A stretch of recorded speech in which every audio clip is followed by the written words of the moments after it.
NYC Carriage horse collapses and dies in Central Park, sparking renewed calls to ban horse-drawn carriages. A tragic scene unfolded in New York City's Central Park on Tuesday evening when a horse pulling a carriage suddenly collapsed and died in front of shocked visitors near Strawberry Fields. The heartbreaking incident has reignited outrage among animal rights advocates who are once again demanding an end to the city's controversial horse-drawn carriage industry. Now let's dive deep and explore every hidden detail behind this story on our AI podcast. Imagine you are, just walking through Central Park on a Tuesday evening. Right, just taking a stroll. Yeah, exactly. The sun is just starting to set. You are right near Strawberry Fields. Oh, the John Lennon Memorial area. Exactly. Someone nearby is softly playing an acoustic guitar. It is this perfectly serene, almost magical atmosphere. It's one of the quietest spots in the whole city. It really is. And then, out of nowhere, suddenly, a 1,500-pound carriage horse violently collapses onto the pavement right in front of you. Oh, man. That is just jarring. It's terrifying. And today we are looking at how that exact visceral moment has it's ignited a massive political firestorm in New York City. It really has. It's a huge flashpoint right now. Welcome to today's deep dive. I am so thrilled you are here with us as we unpack the collision between this historic, highly romanticized tourist attraction and the chaotic, hyper-congested reality of the modern urban grid. Yeah, we are piecing together the timeline of this tragedy, looking at the biological realities these animals face, and, diving into the aggressive legislative campaign that's trying to end the carriage industry forever. Right. And before we get too deep into the sources, we should probably set a ground rule for this deep dive. Absolutely. So our sources today are heavily centered on the recent reporting and the intense outrage from animal rights groups. Which is very politically charged. Highly charged. Both sides have very strong feelings. So our mission today is just to impartially break down the facts. We want you to understand the mechanics of the debate without us taking any sides. Exactly. We are just here to lay out what the sources are saying so you can make up your own mind. Right. So to understand the current political outrage, we really have to start with the catalyst itself. Yeah, that Tuesday evening in Central Park. Let's look at the mechanics of that night. So this all went down around 7:30 p.m., right? Right, near West Drive and 72nd Street. And the geography here is crucial because, like we mentioned, it is directly adjacent to Strawberry Fields. Which is specifically designated as a quiet zone. Exactly. It's designed for peaceful reflection. It draws thousands of tourists who are seeking a brief escape from the sensory overload of Manhattan. So their guard is completely down. Completely down. They are expecting nature, tranquility, maybe some acoustic Beatles covers. And into that exact environment, a brown and white carriage horse just goes down. And it wasn't a peaceful collapse either. No, not at all. Witnesses described an incredibly distressing scene. The sources say the horse was thrashing its body violently against the asphalt. Oh, wow. Yeah, its tongue was hanging out. The animal was in visible, acute distress. And this physical struggle lasted for roughly 10 minutes. Wait, 10 whole minutes? Roughly 10 minutes before the horse ultimately passed away. Yeah. I mean, bystanders were effectively trapped in that moment. They were forced to witness this agonizing event with zero ability to intervene or help. It's just a completely helpless feeling. And we actually have details from video footage captured right in the immediate aftermath. Right, the cell phone videos. Yeah. And the thrashing was only the first phase of the trauma for the people standing there. Because the video shows the horse eventually lying completely motionless on the ground. Right. And there's a man, believed to be the handler, just standing a few feet away. And what is he doing? Well, the sources note he seems kind of detached from the immediate physical state of the animal. He's just talking on his cell phone. Oh, man. While this huge crowd is watching. Exactly. The camera captures several emotional witnesses gathered around. People are literally physically hugging each other in shock. They are actively processing a sudden trauma right there on the pavement. Exactly. Yeah. The contrast is what makes the impact so profound. It's kind of like, I don't know, it's like witnessing a violent car crash in the middle of a serene art museum. That is a perfect analogy. The shattered context dramatically sharpens the psychological blow. Totally. Now, emergency services did arrive shortly after the reports of the collapse. Right, but the immediate response was totally overshadowed by a massive lack of information.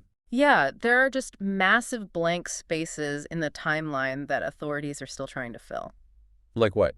Well, We do not have a confirmed cause of death. We have no verified information regarding the horse's age or its prior medical history. Wow, so really no context at all. None. We don't even know for certain whether there were passengers sitting inside the carriage at the exact moment the horse collapsed. And those missing details create a vacuum. A huge vacuum. And in a politically charged environment, a vacuum gets filled very, very quickly. Right, by advocates who see this not as an anomaly, but as a systemic inevitability. Exactly, which brings us to the broader environment these horses are operating in. Right, because if this were just an isolated medical emergency, it might have been processed as a tragic freak A accident. terrible one-off. Yeah, but animal welfare advocates are pointing to the streets themselves as the weapon. They are arguing that the physical environment of modern Manhattan guarantees these outcomes. Yeah, so Edita Bernkrant, she's the executive director of the nonprofit NYC class, which stands for New Yorkers for Clean, Livable, and Safe Streets. Right. She issued a statement almost immediately. She characterized the incident as an agonizing death, labeled the entire situation a disgrace, and, get this, claimed that city officials are actively allowing these horses to be worked to death. Worked to death. I wanted to focus on that specific phrase for a second because it invites some historical scrutiny. Well, sure. I mean, horses have been utilized as working animals in cities for centuries. Absolutely. They were the primary engines of the 19th century. Yeah, they pulled fire engines, omnibuses, delivery wagons. They literally built the infrastructure of early New York. Right. So I think a naturally skeptical listener might wonder, what makes modern New York City so uniquely lethal that advocates are demanding an outright ban? Instead of just, better regulations. Exactly. Is this actually a new problem, or do we just have more smartphone cameras capturing things that have always happened? That is the essential question at the heart of the debate. And to answer it, our sources say we have to look at the intersection of biology and urban evolution. Okay, lay it on me. So a horse is biologically wired as a prey animal. Right. The flight response. Exactly. Its entire sensory apparatus, its lateral vision, its acute hearing, its hypersensitive startle reflex, it's all designed to detect predators and trigger an immediate flight response. Makes sense. They're built to run from danger. Right. Now, you are totally correct. The horses operated in 19th century New York, but that environment, while busy, was fundamentally different in its sensory output. Because it operated at the speed of hooves and human voices? Exactly. The auditory and visual inputs were somewhat aligned with a natural organic environment. Whereas today, we are talking about a literal canyon of glass and steel skyscrapers that just amplify sound everywhere. Yeah, you have ambulance sirens blaring at 120 decibels without warning. Sanitation trucks backfiring. E-bikes zipping silently through blind spots. And thousands of pedestrians acting totally unpredictably. Okay, wow. When you put it like that. Right. Imagine a human trying to get a peaceful night's sleep inside an active, fully illuminated pinball machine. A pinball machine, that is such a vivid image. That is the level of sensory overload we're discussing. Yeah. And you cannot train the prey instinct out of a 1,500-pound animal. I guess you can acclimatize them to a certain degree, sure. Sure, but the biological imperative to flee when startled, that remains intact. So advocates are arguing that in an environment as hyper-stimulating and chaotic as Midtown Manhattan, an animal's breaking point is constantly being tested. Exactly. They are subjected to the cumulative stress of navigating heavy, motorized traffic, inhaling exhaust, and dealing with extreme weather. Like freezing winter winds cutting through the avenues to the intense heat radiating off the summer asphalt. It's brutal. And we actually saw this exact biological prey instinct play out violently just weeks prior to the Strawberry Fields collapse. Wait, really? Just weeks prior? Yeah. Another carriage horse operating in the city got spooked by some unknown stimulus. So the flight response took over. Instantly. The horse charged forward, crashed into another carriage, completely overturned it, and actually injured a coachman in the process. Oh my gosh, that perfectly demonstrates the danger of kinetic energy here. Right. A panic 1,500-pound animal confined in a crowded space is a massive projectile. It threatens the life of the horse, the handler, the passengers, and honestly, any pedestrian who happens to be standing nearby. And advocates utilize incidents exactly like that overturned carriage to dismantle the argument that this is merely about animal comfort. Right, they are framing it as a critical public safety hazard. Exactly. As Edita Bernkrant argued, these animals can collapse at any moment, and they can spook at any moment. So the core thesis from NYC Slice is that the environment itself, the physical grid of New York City, is inherently incompatible with the biological realities of a prey animal. Because you cannot regulate away the noise of a garbage truck Right. or the density of midtown traffic. The hazard is just baked into the geography. Exactly. And when the physical reality of the street proves impossible to fix, the battle naturally migrates to the one place where the rules actually can be rewritten. City Hall. You guessed it. Because less than 24 hours after the horse died in Central Park, the political machinery was already moving. They did not waste a single minute. Animal advocates and several sympathetic city council members scheduled a gathering outside City Hall. Their objective was clear. They wanted to use the immediate visceral outrage from the video footage to force the reintroduction of a piece of legislation known as Writer's Law. Writer's Law. Okay, so let's break that down. The origins of Writer's Law really provide the context for why this current push is so aggressive, right? Yeah. So the bill is named after another carriage horse, Ryder, who collapsed on a sweltering summer day back in 2022. Okay. Yeah, and he subsequently died from the injuries and complications arising from that collapse. That's heartbreaking. So the legislation drafted in his memory, it doesn't just propose tweaking the industry's working hours. No. Or mandating more veterinary checkups. Its explicit, uncompromising goal is the total abolition of the horse-drawn carriage industry in New York City. Wow. A complete ban. It is a phase-out bill designed to eliminate the practice entirely.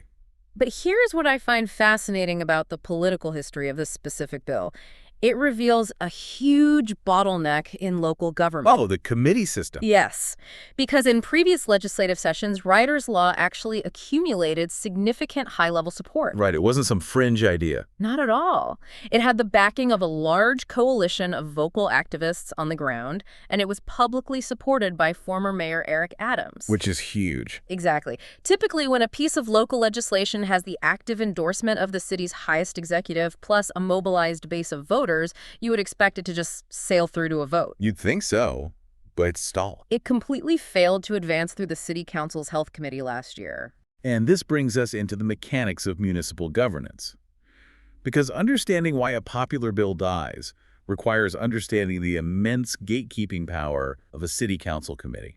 Yeah, in local government, the full council rarely votes on a bill unless it has first been approved by the specific committee assigned to review it. Right. And the chairperson of that committee holds extraordinary authority. They can simply refuse to put a bill on the agenda for a vote. It's a very common tactic. It's used to quietly kill controversial legislation without forcing council members to go on the record with a public yes or no vote. Because going on the record might alienate powerful lobbying groups or labor unions representing the carriage drivers. Exactly. It's political self-preservation. But you know, I am curious about the jurisdiction here. I think it might strike a listener as odd that a bill regarding horse-drawn carriages and transportation in Central Park was assigned to the Health Committee rather than, say, a Parks or Transportation Committee. Yeah, it does sound strange at first. But our sources point out that it traces back to the historical infrastructure of the city. How far back are we talking? Well, for over a century, the regulation of urban animals, whether horses, livestock, or pets, has been deeply intertwined with public health and sanitation. Oh, because of disease and waste. Exactly. In the 19th and early 20th centuries, the primary concern regarding horses in the city was zoonotic disease, waste management, and the sanitation crises caused by thousands of animals operating in dense quarters. Manure in the streets. A lot of it. Because the Department of Health historically managed the fallout of urban animal populations, they retained regulatory authority over the carriage industry. That is fascinating. So any legislation attempting to alter or ban the industry must pass through the modern Health Committee. Right. And that structural reality explains the sheer urgency of the rally outside City Hall. The advocates know that traditional lobbying wasn't enough to bypass the committee's gatekeeping last year. No. So they are using the fresh trauma of the Strawberry Fields collapse as a political battering ram. That's a great way to put it. The strategy is to generate such an overwhelming wave of public pressure fueled by the horrifying details of that 10-minute struggle and the video of the motionless horse that the committee chair is essentially forced to put Writer's Law on the agenda. Right. They want to make the political cost of shelving the bill higher than the cost of angering the carriage industry. So when Edita Bernkrant publicly declares that enough is enough, It's a direct challenge to the lawmakers who quietly allowed the bill to expire previously. Exactly. The advocates are betting that the visual evidence of this latest tragedy will strip away any remaining romanticism associated with the industry. They are systematically connecting a single agonizing death to the broader environmental hazards and using both to dismantle the political roadblocks that have protected the status quo. It is a full court press. We have covered incredible ground today. We really have. I mean, we started by examining the timeline of a highly traumatic event, a sudden, unexplained collapse in one of the quietest corners of Central Park, leaving tourists traumatized and a 1,500-pound animal dead on the pavement. And then we unpacked the biological mismatch between the hypervigilant prey instinct of a horse and the sensory overload of a modern motorized metropolis. We explored the complex legislative maneuvers at City Hall, detailing how a stalled abolition bill writer's law is being resurrected through the sheer force of public outrage. Attempting to bypass the quiet choke points of the city council's committee system. Exactly. So you now have a really comprehensive understanding of the mechanics driving this debate. You can see how the physical reality of the streets feeds directly into the political strategies being deployed. But as we consider the potential success of this aggressive legislative push, there is a logistical reality that often gets ignored in the heat of a political campaign. Oh, the aftermath. Yes. Let's just assume the public pressure works. Let's assume the committee's stalemate is broken, writer's law passes the full council, and the city officially mandates the phase-out of the carriage industry. Okay, let's play that out. The day after the law passes, what happens to the animals? Precisely. That is the million-dollar question. You suddenly have dozens of large, expensive working animals who are effectively unemployed in the middle of Manhattan. The transition to their retirement presents a massive logistical and financial hurdle. Huge. Who assumes ownership of the horses? Right. How is their long-term veterinary care, boarding, and feeding actually funded?